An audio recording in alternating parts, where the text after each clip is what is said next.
Good morning, students. Now in today's lecture, we will discuss important article, that is Kirchhoff's laws. There are two laws, Kirchhoff's first law and Kirchhoff's second law. Kirchhoff's first law related to the current, okay, and Kirchhoff's second law related to potential difference and EMF. Okay, now Kirchhoff's first law statement पहले discuss करते हैं. In any electrical network the algebraic sum of currents meeting at a junction is always zero. ठीक है. अब electrical network मतलब क्या होता है? जैसे मेनी कंपोनेंट्स मतलब electrical appliances, okay, that is known as components are connected in series parallel combination and also there are number of cells connected. जैसे यहाँ पर एक डायग्राम दिए देखिए.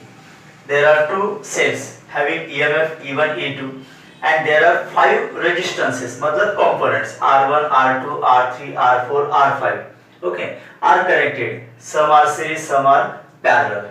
So this is known as electrical network. Electrical network. तो इससे भी बहुत कॉम्प्लिकेटेड इलेक्ट्रिकल नेटवर्क्स होते हैं.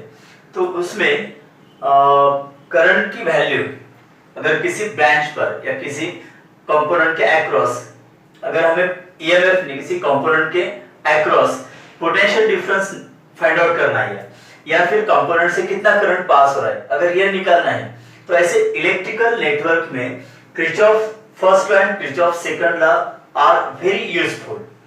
Okay. No, at any electrical network the algebraic sum of currents meeting at junction is always zero.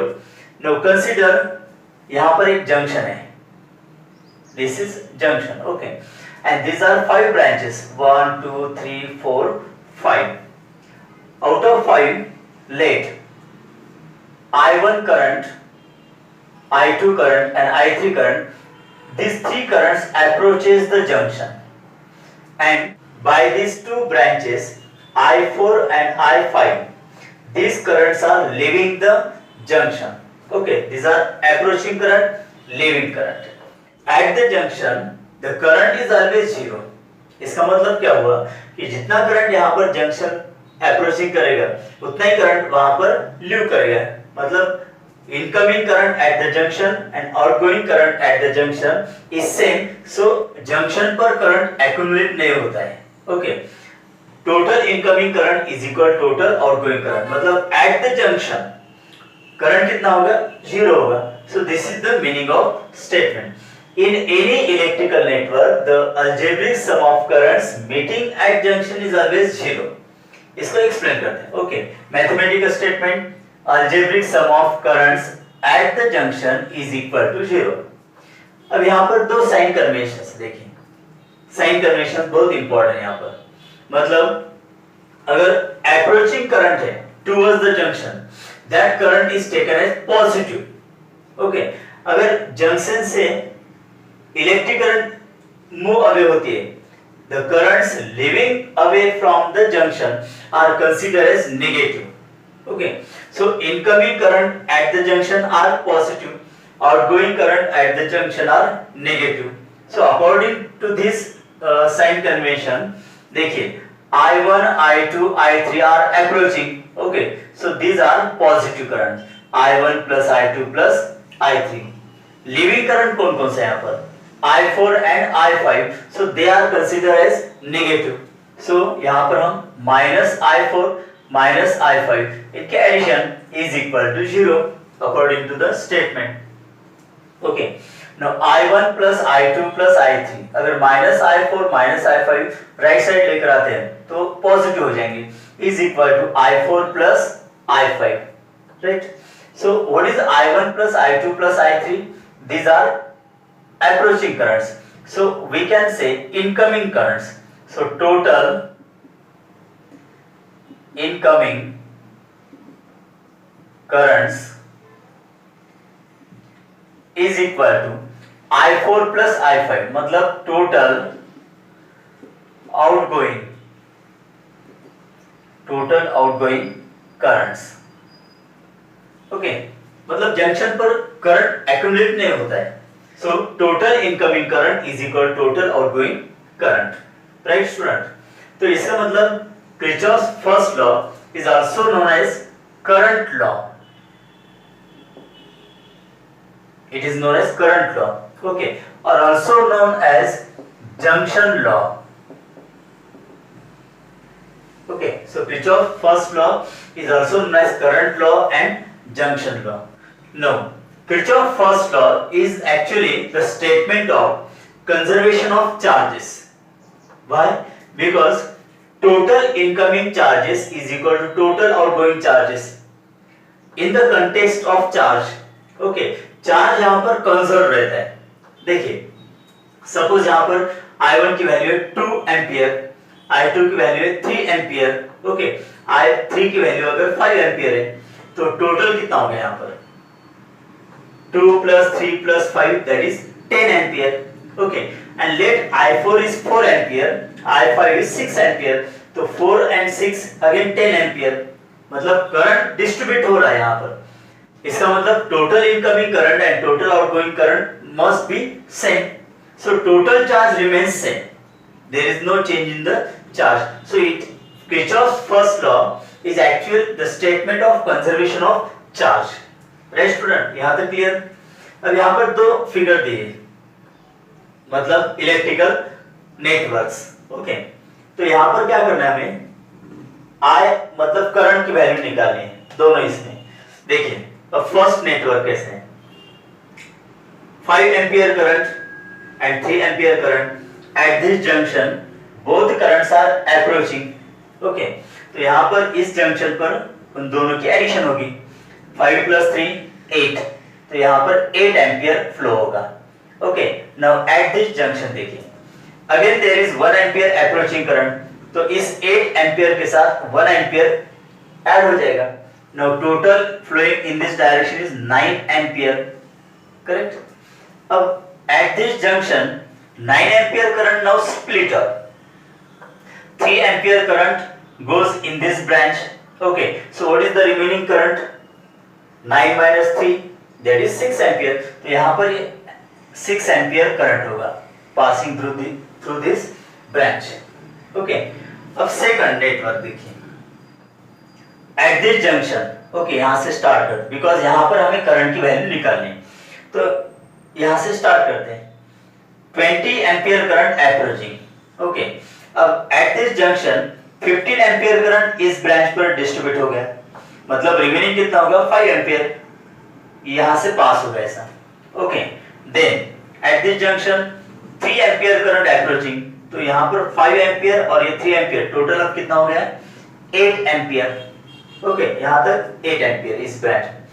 Now यहां पर 15 एम्पियर. अब out of 15 ampere 5 ampere outgoing है. मतलब यहाँ पर इस ब्रांच पर कितना करंट रहेगा फिर?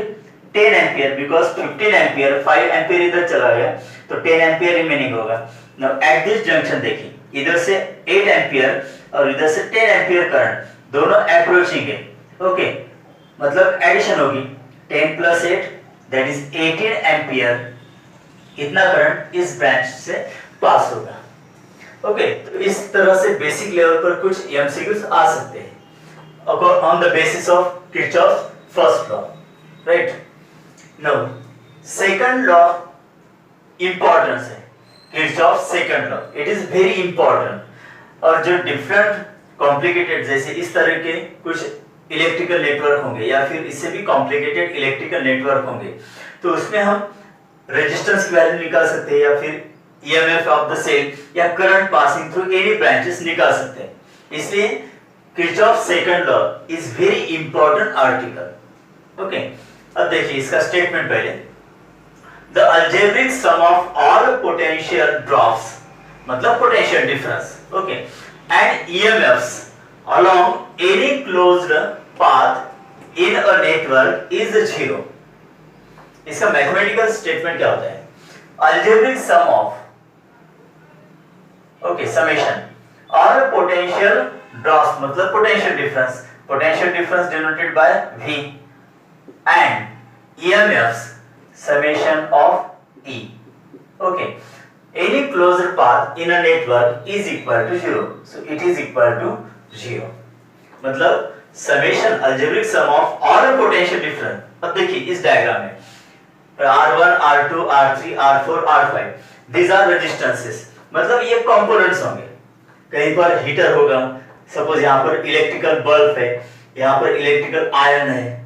ओके, तो ऐसे डिफरेंट इलेक्ट्रॉनिक गैजेट्स यहाँ पर हम यूज कर सकते हैं, कंपोनेंट्स. तो उनकी ये रेजिस्टेंसेस वैल्यूज है. तो इन कंपोनेंट्स के अक्रॉस क्या होगा, पोटेंशियल डिफरेंस होगा. तो यहाँ पर potential difference. Okay, and there are two cells connected, तो इनका EMF E1 एंड E2. तो यहाँ पर जितने भी कंपोनेंट्स होंगे उनके अक्रॉस जितना पोटेंशियल डिफरेंस होगा सबकी एडिशन मतलब समेशन ऑफ V.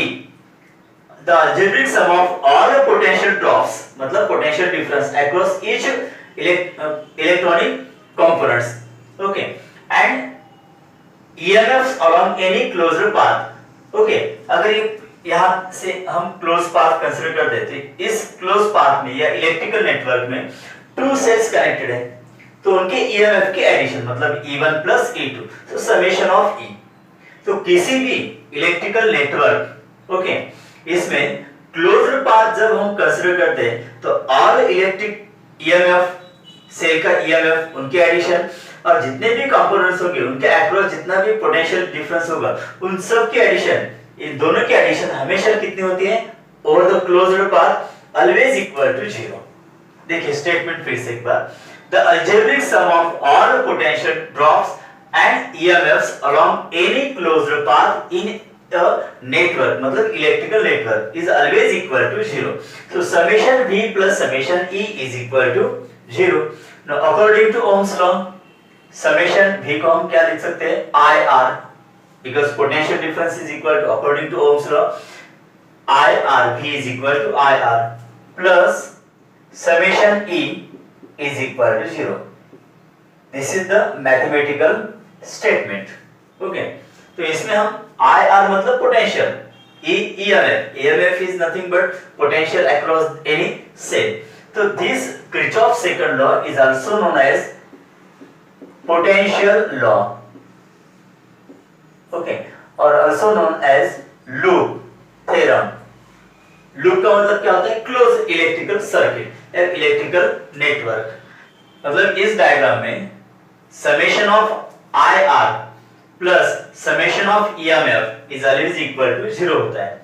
अब यहाँ पर भी कुछ साइन कन्वेंशंस है, ठीक है, जो साइन कन्वेंशंस हमें याद रखने पड़ते हैं and they are very important while using this Kirchhoff first law and second law in the electrical circuit. जैसे Kirchhoff first law sign conventions क्या है, approaching current is always consider positive, leaving current is always consider negative. वैसे Kirchhoff second law पर कौन से sign conventions यहां पर पहले डिस्कस करते हैं. ओके, देखिए जब हम लूप ट्रेस करते हैं एंड वी आर ट्रेसिंग और moving in the direction of current, okay, in direction of current. For example यहां पर एक रेजिस्टेंस है R, okay, and current I. So अगर हम यहां पर ट्रेस करते हैं from this point A to B, suppose एक कंपोनेंट कंसीडर करते हैं यहां पर रेजिस्टेंस R जिसमें से करंट I पास हो रहा है और ये दो पॉइंट है, A point and B point. अगर हम मूव करते हैं फ्रॉम A टू B, मतलब ट्रेसिंग पाथ कैसा है यहां पर, from A to B, that is in the direction of current. तो ऐसे इसमें इसका जो प्रोडक्ट होगा IR, okay, that is consider as negative.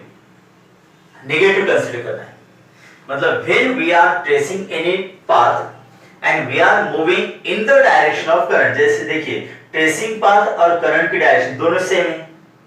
अगर हम ट्रेस करते हैं इन द डायरेक्शन ऑफ करंट तब प्रोडक्ट IR क्या लेना है, ऑलवेज नेगेटिव लेना है, ठीक है. उसके साथ अगर A point component, B point resistance R और यहां पर करंट है I, वही डायग्राम, ठीक है. लेकिन ट्रेसिंग पाथ अगर हमारा रिवर्स हो जाता है, suppose we are moving from B towards A। Tracing path कैसा है यहाँ पर? B towards A। हम यहाँ पर मूव हो रहे from B to A and this moving is opposite to the direction of current. अब ऐसे कंडीशन में प्रोडक्ट IR हमेशा पॉजिटिव लेना है। प्रोडक्ट क्या लेना है? पॉजिटिव। मतलब दो साइन कन्वेंशन यहां तक कौन से हो गए? If we are moving in the direction of current like this, okay, तब प्रोडक्ट IR नेगेटिव होता है, okay, and if we are moving in opposite direction of current तब प्रोडक्ट IR क्या लेना है? हमेशा पॉजिटिव लेना है, ठीक है। नाउ यहां पर एक सेल है, पॉजिटिव टर्मिनल, नेगेटिव टर्मिनल, और इसका EMF सपोज E।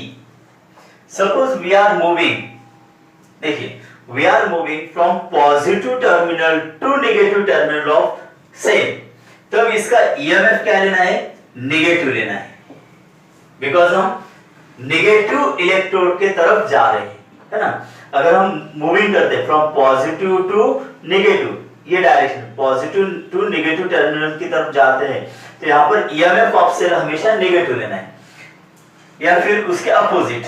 देखिए अगर हम नेगेटिव टर्मिनल से पॉजिटिव टर्मिनल के तरफ आते हैं, राइट, नेगेटिव टू पॉजिटिव, तब EMF की वैल्यू हमें पॉजिटिव लेनी है। मतलब व्हाइल क्रॉसिंग एनी सेल, जिस टर्मिनल की तरफ जा रहे हैं हम उसका साइन यूज करना है। जैसे पहले इसमें देखिए पॉजिटिव टू नेगेटिव, कौन से टर्मिनल की तरफ हम पहुंचे? नेगेटिव, इसलिए E की वैल्यू नेगेटिव लेनी है। अगर हम मूव करते हैं from negative to positive, okay, from negative to positive, तब कौन से टर्मिनल पर पहुंचने वाले हम? पॉजिटिव, इसलिए फिर पॉजिटिव EMF की वैल्यू लेनी है, ओके। ये sign conventions very important. Now अब ये साइन कन्वेंशंस यहां पर हम यूज करते हैं, मतलब साइन कन्वेंशंस और किरचॉफ सेकंड लॉ, इसका एप्लीकेशन, ये इंपॉर्टेंट पॉइंट है। देखिए यहां पर कितने लूप्स तैयार हो सकते हैं? सपोज पॉइंट्स यहां पर पहले अलॉट करते हैं हम, A B C D E F, okay students. अब ये पॉजिटिव टर्मिनल, ये नेगेटिव टर्मिनल, पॉजिटिव नेगेटिव, तो हमें पता है इलेक्ट्रिक करंट हमेशा मूव होती है from positive to negative, okay. Now ये फर्स्ट सेल है, सपोज यहां से करंट विथड्रॉ होगा, this current passes from positive to negative, let this current is I1, okay। वैसे सेकंड सेल है EMF E2, यहां पर भी current positive to negative flow होगा, let this current is I2, right. अब B जंक्शन पर देखिए, इधर से करंट I1 आता है, इधर से करंट I2 आता है, सो I1 I2 are approaching current, तो यहां पर आने के बाद उनकी एडिशन होगी, सो this is I1 plus I2। Now total current passes through resistance R4, okay। अब E जंक्शन पर फिर से क्या होगा? ये जो टोटल करंट है वो फिर से स्प्लिट अप हो जाएगा, मतलब यहाँ पर करंट क्या होगा? I1 और यहाँ पर करंट होगा I2, okay। Now from this resistance R5 current moving is I1 and from R3 resistance current कितना पास होगा यहाँ पर? I2। तो करंट स्प्लिटिंग और उनकी डायरेक्शन क्लियर यहाँ पर, ओके। नाउ देखिए अब यहाँ पर पहला लूप हम कंसीडर करते हैं, loop A B E F A, A B E F A, this is the loop, okay student. देखिए फिर से कौन सा लूप है यहाँ पर? A B E F A, ये लूप। अब इस लूप में क्या करेंगे हम? किरचॉफ सेकंड लॉ, मतलब ये statement summation of IR plus summation of E is always 0, ये अप्लाई करते हैं यहाँ पर, okay. Now starting from A and and with again A, मतलब यहाँ पर ये कंप्लीट एक लूप हो रहा है, एक कंप्लीट क्लोज्ड पाथ हो जाता है। तो now we are moving from A towards B, अब A टुवर्ड्स B मूव होना है, ओके स्टूडेंट। देखिए करंट की डायरेक्शन A टू B है, यहाँ करंट कितना है? I1 और कंपोनेंट का रेजिस्टेंस कितना है? R1। अब देखिए we are moving from A to B, मतलब इन द डायरेक्शन या in opposite direction of current, कैसे मूव रहे हैं? From A to B। In the direction of current. अगर in the direction of current है तो प्रोडक्ट आया क्या लेना है, नेगेटिव लेना है। सो यहाँ पर I1 R1 क्या होगा, फिर प्लस होगा या माइनस होगा, माइनस होगा। सो माइनस I1 R1। ओके, अब B टू E की तरफ जाना है, B टू E। अब यहाँ पर देखिए टोटल करंट है I1 प्लस I2 और इस कंपोनेंट का रेजिस्टेंस कितना है, R4 है। Now here from B to E we are moving in the direction of current. अगर in the direction of current है तो प्रोडक्ट क्या होता है, नेगेटिव। अगेन यहाँ पर माइनस, अब टोटल करंट कितना है, I1 प्लस I2। ओके, और रेजिस्टेंस R4, राइट। अब E तक आ गए हम, E टू F कुछ भी नहीं है, फिर F टू A तक जाना है। देखिए F टू A, तो यहाँ पर एक resistance R5, current I1, again we are moving in the direction of current, so minus I1 और रेजिस्टेंस की वैल्यू कितनी, R5। ओके, यहां तक आ गए हम। Now this is the same, we are moving from negative terminal towards the positive terminal of the same. तो EMF E1 का साइन क्या लेना होगा, देखिए कौन से टर्मिनल की तरफ जा रहे हैं हम, नेगेटिव टुवर्ड्स द पॉजिटिव। अगर पॉजिटिव टर्मिनल की तरफ जाते हैं तो E1 की वैल्यू क्या लेनी है, पॉजिटिव, तो plus E1 okay is equal to 0। तो ये स्टेटमेंट यहां पर आ जाता है। अगर ये स्टेटमेंट हम ऐसे इस तरीके से लिखते हैं तो हम इजीली न्यूमेरिकल सॉल्व कर सकते हैं। ठीक है, तो ये लूप ABEA के लिए इक्वेशन तैयार हो गया। वैसे अब सेकंड लूप और एक कंसीडर करते हैं हम। यहां पर देखिए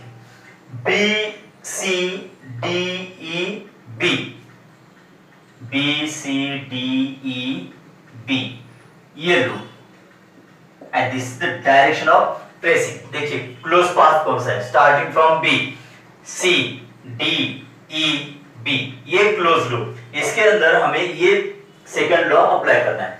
ओके स्टूडेंट्स, देखिए अब B टू C जाना है हमें, मतलब in the direction of current या against direction of current.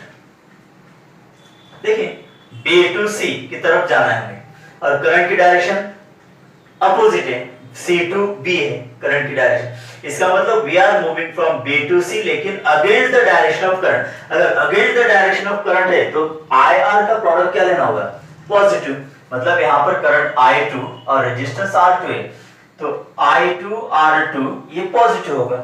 Okay, moving from C towards D, देखिए बीच में एक सेल आ जाता है, तो हम कौन से टर्मिनल की तरफ जा रहे हैं, from positive towards negative. Okay, तो यहां पर E2 की वैल्यू क्या होगी, माइनस E2। नो, यहां पर current I2। Okay, again we are moving in opposite direction of current, we are moving from C to D, current की डायरेक्शन D टू C की तरफ है, मतलब against the direction of current जा रहे हैं। तो I2 R3 ये प्रोडक्ट क्या होगा, पॉजिटिव होगा या नेगेटिव होगा, this is positive, I2 R3। Okay, D to E कुछ भी नहीं है। नाउ E टू B जाना है हमें, again against the direction of current, तो टोटल करंट मतलब पॉजिटिव हो गए, I1 प्लस I2। ओके, और रेजिस्टेंस R4, इनकी एडिशन क्या होती है, हमेशा 0 होती है। ओके स्टूडेंट्स, तो इस तरह से न्यूमेरिकल्स में अगर क्लोज पाथ दिया है तो हमें ये सेकंड लॉ वहां पर अप्लाई करना आना चाहिए। ओके, और एक लूप यहां पर कंसीडर करते हैं हम, जैसे लूप देखिए ABCDEFA, ये लार्ज वाला लूप हम कंसीडर करते हैं, ABCDEFA ये लूप, ठीक है, मतलब स्टार्टिंग फ्रॉम A और हमें एंटी क्लॉकवाइज डायरेक्शन जाना है, ऐसे ABCDEFA। तो ये इक्वेशंस हम अप्लाई करेंगे।